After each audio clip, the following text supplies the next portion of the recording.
Hi everyone, today's video is NLP tutorial on natural language processing.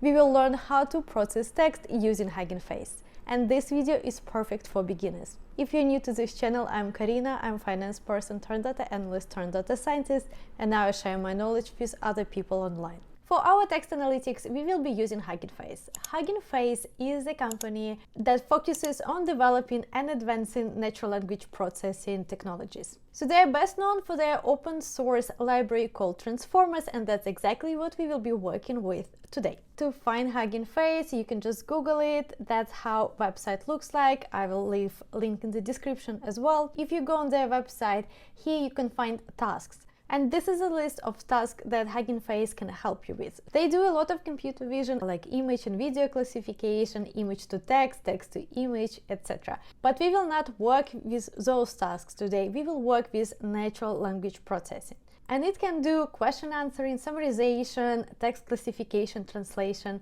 and that's what we will look at today. For this tutorial today, I will be using Google Colab. I will not be using VS Code or Jupyter Notebooks, which I usually use, because I find Google Colab working faster and better with Huggingface. How to access Google Colab? If you have Gmail account, it is completely free, so you just Google Colab and you can create your files and run your Python code. For people who just starting learning Python, I always recommend to start with Google Colab, because then you don't need to install it on your machine, you don't have any drivers, permission errors. It's a great way to start coding without facing roadblocks. So first of all, we need to install Transformers library from Huggingface, and to do that we need to say pip install Transformers and run this line of code. Since I already pre-installed all of that, it says requirements already satisfied. And another library you need to install is TensorFlow Keras. I was running a code and at some point it said Keras is missing, so I had to go and install. So let's install it in advance so you don't have any issues. If you go back to Huggingface website, you can click on any of those tasks, for example, text generation. And what's great about this website, first of all, they have all the video tutorials, they have use cases, they also explain how to install it on your machine, so you can just copy all this code to your notebooks and run it. It also says what datasets you can use for text generation and what models you can use for text generation. So let's start with this text generation task. The very first step, you need to import pipeline from Transformers. So no matter what task you starting with, you need to say from Transformers import pipeline. And then the syntax is generator equals pipeline, text generation, and then you need to select a model which you want to run. So we will say generator equals pipeline, brackets. In the brackets, we need to say text generator because we indicating what task we want to do. It will be sentiment analysis or translation or text generation in this case, comma, model, and then we need to indicate model. If you go back to the documentation, we can find different types of models here in the models for text generation.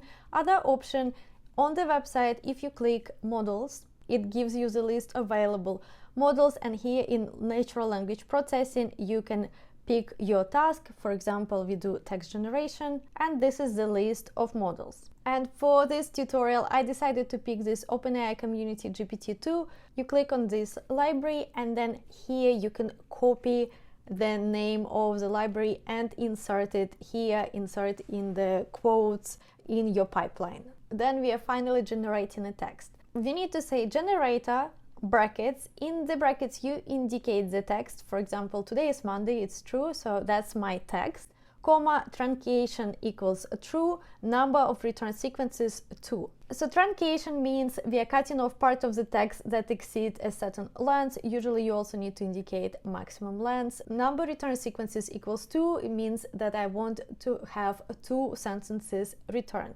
Let's run it and see how it works. And this is the result. So our generated text is today is Monday, September 11th. Today is not. Today is August 12th. But okay. In a series of tweets on Sunday, the family pastor said it was in their interest to, well, so that's the text that was generated. Let's try another one. Let's change number of return sequences to 5, and we change our text to Python is a great programming language. Let's run it. And that's the result. So we have 5 sentences generated, and that's Python, great programming language. And while I enjoy it a lot, my language experience could be improved. That's how text generation works. And then you can play around with different models and see which one works best with the result you're trying to achieve. The next task we will look at called sentiment analysis. Usually sentiment analysis categorizes all sentences either in 2 or 3 categories. 3 is positive, negative, or neutral, and 2 categories is positive or negative. It's very helpful when you are trying to analyze customers' feedback or call center notes, and you're trying to understand if the sentiment is positive or negative, is this conversation is toxic or not. First step, you need to import the library. Then we say classifier equals pipeline sentiment analysis. And then we say classifier brackets, and in the brackets in quotes, you indicate the text, the sentence you want to test for sentiment. Let's run it. So because we said I love, it should be positive sentiment.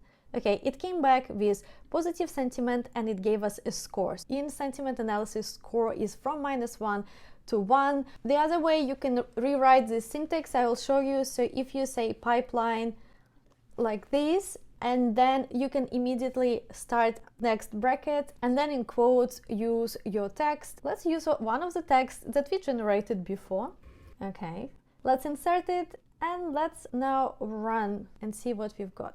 So it's saying that label positive 99 again %. When we were doing text generation, we could select a model. So same with sentiment analysis, you can also not only select a pipeline, but select a model. And for example, when we ran this line of code, you could see this warning that say no model was supplied. Let's run sentiment analysis, but this time with model. So again, we say pipeline brackets task equals sentiment analysis, comma model, and this time I will use this Facebook. Let's actually again use our Python example. Let's run it. Interesting, with this model, it's saying that this sentence is neutral, while in this case label was positive.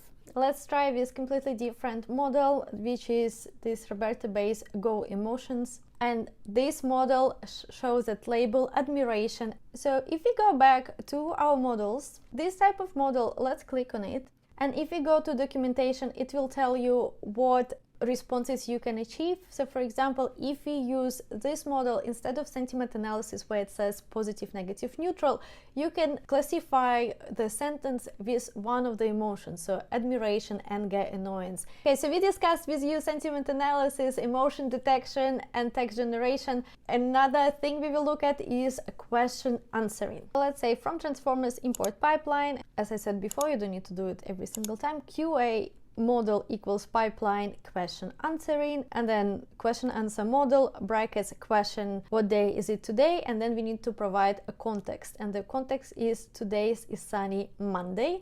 Let's run it, and it's saying that answer is Monday. Let's make it slightly more complicated. I will go back to my Python sentence. I will give the model the whole sentence, and I will ask what language am I learning. The answer is Python.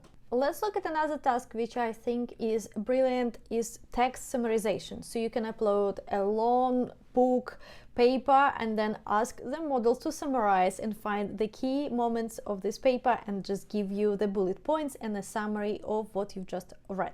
So here's the code that we can use to do our summarization. So from transformers import pipeline, classifier pipeline summarization, and then classify, and in the brackets you indicate the text that you want to summarize. Other thing that I want to show you in Huggingface, if you go to datasets, there are plenty of datasets, and you can even filter based on task, based on languages. If you have something in mind, you can select one of those. We will select one of those datasets to perform our summarization. So first of all, you need to install and import datasets module. So we say pip install datasets, let's run it.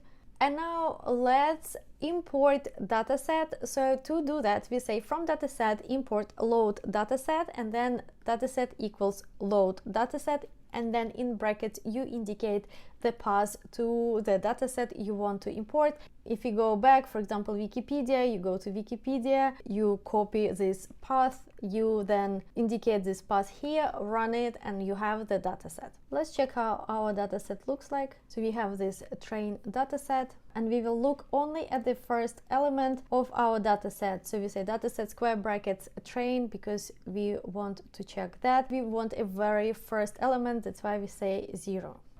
Okay, we have a title, we have an abstract. Now we have our dataset. Let's import the module. So from transformers, import pipeline, classifier equals pipeline summarization model, and this time I will use a Facebook BART model. Let's run it. Now we say classifier, and in the brackets we indicate what we want to summarize. So we want dataset train 0, we want this text, we want not all the text of like a named and title, we want specifically text which is abstract.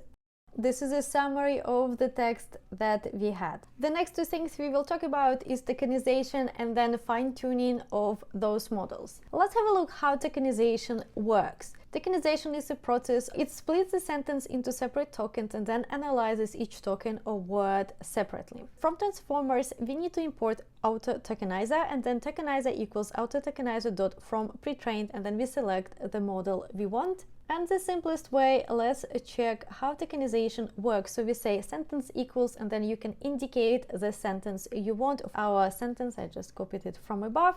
Then tokens equals tokenizer.tokenize brackets a sentence. So here we are referencing our sentence, and then we want to print our tokens to see what happens. And you can see that our sentence was split into different tokens, so their, problem, of, etc. When you work with text, quite often you want to remove stop words, and stop words is a, or, but, so, etc. Those words that don't bring any value to, for example, understand the sentiment or understand emotions. It's just a filler words, and usually there is a library that has already stop words. So then you merge your data sets and you say use all the words in this stop words library, exclude it from my text. But to exclude it, you need to split your sentence into tokens, and then computer can match is to is, off to off. With Huggingface, you can also fine-tune a pre-trained model for your own purposes, and there is again explanation how you do that. For example, you want to fine-tune already existing model. What will be the steps? So the first step, you need to load the data. In our case, we will load IMDb dataset for this example. So from dataset, import load dataset equals load dataset IMDb. As a next step, we will tokenize all our words exactly as I've just shown to you. So we will need to import our tokenization. So from transformers, import auto-tokenizer, again tokenizer, and then you need to indicate the pre-trained model. Let's quickly have a look at our dataset, how it looks. Our dataset is split into 3 parts: training, test, and supervise. If you want to check how the actual text look like, so dataset test, for example, then we want to see text and the very first element, and so this is the text. We imported tokenizer. Now we need to create a function that goes through each of those text and tokenize the data. So we say def tokenize function brackets examples colon return tokenizer examples text. We say text because here we have text. Padding equals maximum length, truncation true. Then tokenize dataset equals our dataset map tokenize function batch true, and we say tokenize dataset to see the result. Let's run it. You can find all of that in the documentation. This is where I got the code from. Okay, so we have our data tokenized. In the documentation, they suggest to create smaller subsets of our full dataset so it is faster to train our model. So let's copy this code and add to our... The next step of our process, we need to train the model, but if you have a huge data set, you will run out of RAM and your session will expire. So we will follow the recommendation. We will actually create a smaller training and evaluation data sets, so to reduce the time spent to train our model. So the next step, we say from transformers import training arguments, and then training args equals training arguments, and here you give your parameters. So for example, where you want to save your output, what is evaluation strategy, learning rate, how many training epochs, what is the batch size, etc. Now we need to train our model, so also from transformers we need to import auto model for sequence classification and a trainer, and then we say model equals auto model for sequence classification from pre-trained. Again, we indicate what model we use and a number of labels too. Then we say trainer equals trainer model. We will be using this model. For our arcs, we use training arcs. Actually, for training dataset, we will use this dataset. And for our evaluation dataset, we will use a small evaluation dataset. And then we say trainer train to train our model. And once the model is trained, you can evaluate the results of your model. To do that, we say results equal trainer.evaluate brackets, and then you can print it with results. And then you can save the results of your model with model.save pre-trained, and then you indicate where you want to save the model and where you can want to save your pre-trained tokenizer. My training failed because I used all available RAM, so probably training the model I need to do not on a free account of Google Colab, but in VS Code or Jupyter Notebook, so on my machine. But if you talk about the steps that you need to take to fine-tune the model, so first of all, you load and prepare the dataset as we've done. Then you pre-process the data, for example, with apply and tokenization. Then you need to set up the training arguments with training arcs as we've done. So you select all your training parameters as with any machine learning model. Then you initializing the model with a trainer. Then you training the model with train. Then you can evaluate your model with trainer.evaluate brackets, and then you can save the results. That's it for today. Now you know how to start your NLP projects with Huggingface. Other thing I want to mention about Huggingface, they have this thing called Spaces. It is like GitHub, but their own version, and people here share their projects. You can save your projects here. For example, you see image generator, Midjourney, OpenGPT, etc. So check this out. It was a brief introduction into NLP, but I hope you enjoyed this project and you will try to do some text summarization, tokenization. If you made so far, please click like and subscribe. It means a lot to me, and I hope to see you next time.